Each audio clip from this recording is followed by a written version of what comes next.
តាមពិតគឺជាយាយកញ្ចានេះសោះគេដេញចេញពីផ្ទះហើយនៅមុខក្រៅចង់បានទ្រព្យសម្បត្តិគេទៀតលោកប្តីឆាប់ដេញគេចេញភ្លាមទៅយើងមិនបានមកខ្លួនឯងទេគឺមានគេអញ្ជើញយើងមកតើអ្នកណាជាអ្នកអញ្ជើញមកជាកញ្ចាស់ឆាប់ចេញពីផ្ទះយើងទៅគឺបងជាអ្នកហៅនាងមកនាងគឺជាប្រពន្ធតែម្នាក់គត់សម្រាប់បងមានលោកសេដ្ឋីម្នាក់គាត់មានទ្រព្យសម្បត្តិច្រើនខ្លាំងណាស់គាត់បានបណ្ដេញប្រពន្ធដើមនិងកូនប្រុសរបស់គាត់ចាក់ចេញពីផ្ទះហើយគាត់ក៏យកប្រពន្ធក្មេងដ៏ស្អាតម្នាក់ទៀតប៉ុន្តែប្រពន្ធក្មេងរបស់គាត់តែងតែធ្វើបាបគាត់ជានិច្ចដោយនាងមានបំណងចង់លេបយកទ្រព្យសម្បត្តិរបស់គាត់ទាំងអស់ការស្រឡាញ់របស់នាងចំពោះលោកសេដ្ឋីគឺខ្លែងខ្លាយនោះទេអូនអើយបងក្អកខ្លាំងណាស់តើអូនអាចទៅទិញថ្នាំឲ្យបងបន្តិចបានទេបងពិបាកក្នុងខ្លួនណាស់អូនអើយអើយអ្នកបម្រើរបស់យើងមានច្រើនណាស់មិនក៏បងឯងមិនប្រើទៅបែរជាមកប្រើខ្ញុំទៅវិញខ្ញុំខ្ជិលណាស់ខ្ញុំមិនទៅនោះទេអូនអើយត្បិតថាអ្នកបម្រើរបស់យើងមានច្រើនមែន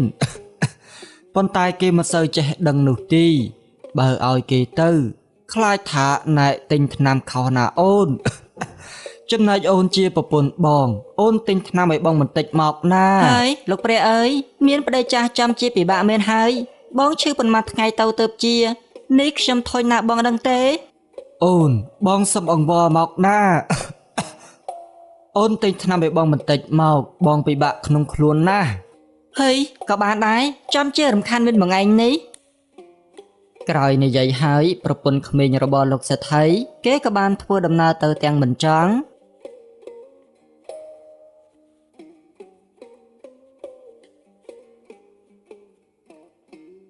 ថ្ងៃនេះខ្ញុំធ្វើស៊ុបមាន់ដែលលោកសេដ្ឋីកំងសង្ឃឹមថាលោកសេដ្ឋីនឹងចូលចិត្តទៅចោះអាយ៉ាបងឆាយតើបងតាណានឹងអ្នកស្រីបានខ្ញុំយកស៊ុបមាន់មកឲ្យលោកសេដ្ឋីព្រោះគាត់បានកំងឲ្យម៉ែខ្ញុំធ្វើឲ្យហើយចុះអ្នកស្រីអញ្ជើញតាណាដែរប្តីរបស់ខ្ញុំឈឺមិនបាត់សោះខ្ញុំគិតថាទិញថ្នាំអីកាន់ក្រែងបានធូរខ្លះខ្ញុំពិតជាបារម្ភអំពីសុខភាពលោកប្តីណាអាយ៉ាលោកសេដ្ឋីពិតជាសំណាងណាស់ដែលបានអ្នកស្រីធ្វើជាប្រពន្ធចាស់ពិតមែនហើយបងបាទអ្នកស្រីអញ្ចឹងអ្នកស្រីបញ្ញាប់ទៅចោះហើយខ្ញុំយកស៊ុបមាន់ទៅឲ្យលោកសេដ្ឋីសិនចាស់ទៅចោះបង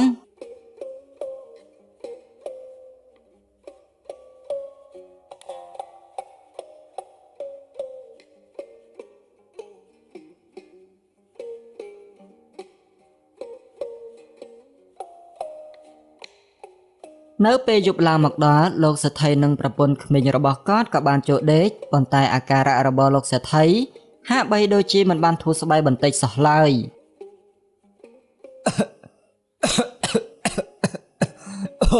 ហើយឈប់ក៏ទៅខ្ញុំថ្លឹងណាស់នេះបើបងក៏យ៉ាងនឹងខ្ញុំដេកមិននឹងលក់ទៅអើយបងក៏មិនចង់ដែរអូនប៉ុន្តែបងទៅវាមិនចប់ទៅបានជាបងក៏យ៉ាងនេះបើបងក៏យ៉ាងនេះដូចជាចំណុចជំងឺមកខ្ញុំអញ្ចឹងបងទៅក៏កន្លែងផ្សេងបានទេខ្ញុំថ្លឹងណាស់នេះខ្ញុំដេកមិនលក់ឡើយអូនអើយថ្នាំរបស់អូនទិញមកឲ្យបងហាក់បីដូចជាមិនបានធូរស្បើយសោះនេះអូនទិញថ្នាំឲ្យបងច្រឡំទេដឹងកាន់តែលេបកាន់តែក្អកវាមិនដែលថ្នាំម៉ែអាណាលេបមួយគ្រាប់បាននោះទេបងឯងព្យាយាមលេបខ្លះទៅអញ្ចឹងក៏បានដែរអូនហើយធុញខ្លាំងណាស់ពេលណាទៅតាកញ្ចានេះស្លាប់ពេលនោះយើងនឹងយកប្តីម្នាក់ទៀត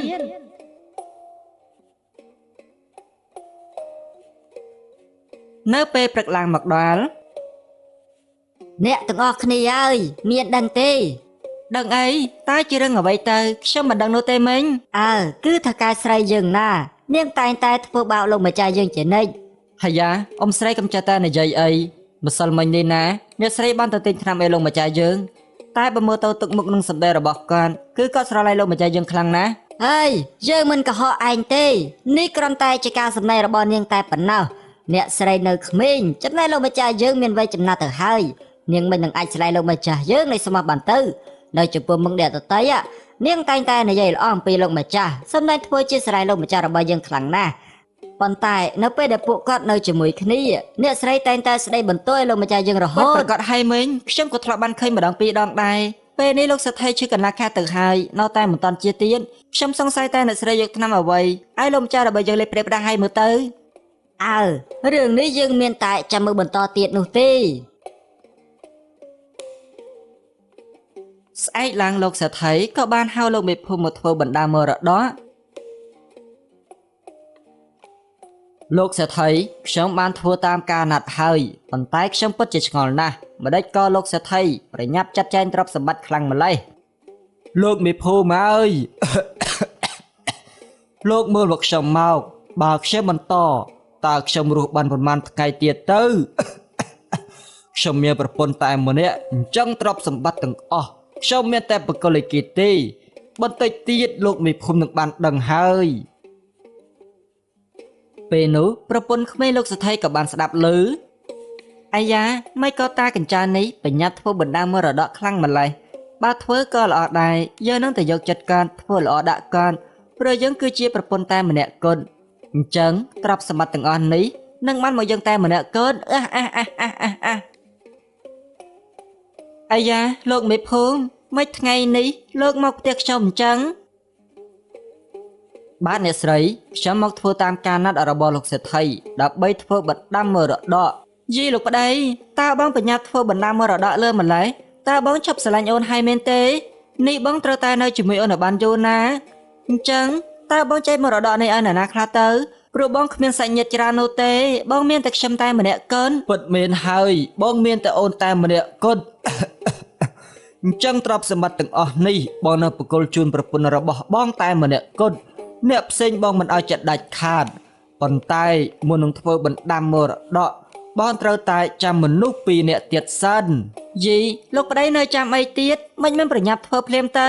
ហើយប្រកល់ទ្រព្យសម្បត្តិទាំងអស់ឲ្យមកខ្ញុំសន្យាថានឹងមើលថែលោកប្តីឲ្យបានល្អជាទីបំផុតសូមលោកប្តីកុំបារម្ភអីលោកមេភូមិឆាប់ធ្វើភ្លាមទៅកាន់តែឆាប់គឺកាន់តែល្អណាមិនបានទេអ្នកស្រីត្រូវរងចាំមនុស្សសំខាន់2នាក់ទៀតសិនទើបអាចធ្វើបណ្ដាមរតកនេះបាន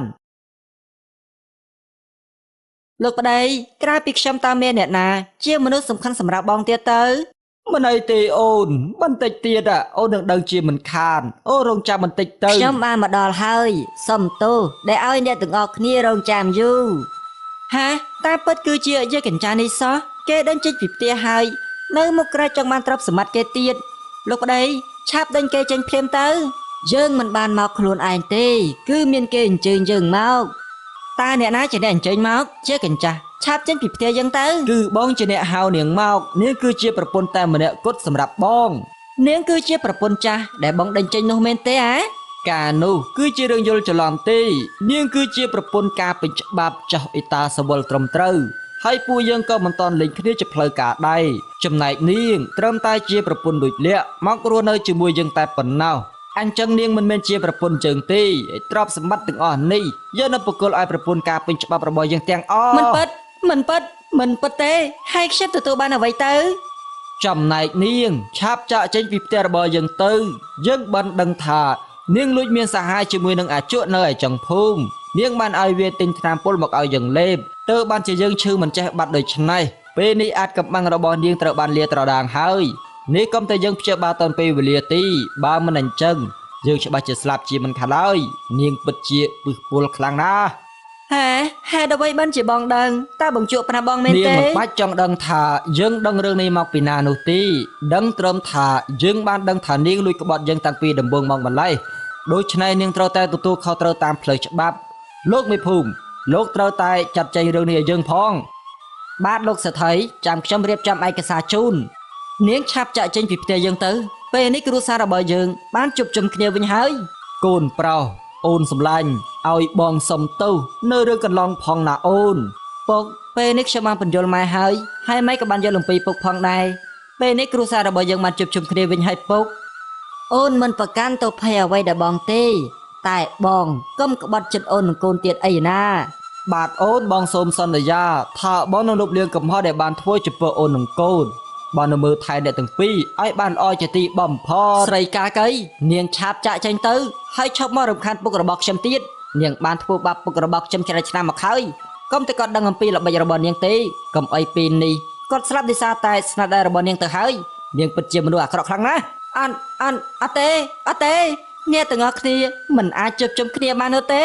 ទ្រព្យសម្បត្តិទាំងអស់នេះត្រូវតែខ្លាចជារបស់យើងតែម្នាក់កូនស្រីកាកៃនាងមិនទទួលបានអ្វីទាំងអស់ព្រោះនាងគឺជាអ្នកដតីសុខសាន្តនាងមិនបានចាប់សាច់ឈាមអ្វីជាមួយនឹងពួកយើងនោះទេអ្នកស្រីពេលនេះអ្នកស្រីកំពុងតែចាប់ទោសពីបទដកថ្នាំពុលសម្លាប់មនុស្សអញ្ចឹងអ្នកស្រីសូមចេញទៅផ្ទះរបស់ខ្ញុំដើម្បីកសាងសំណុំរឿង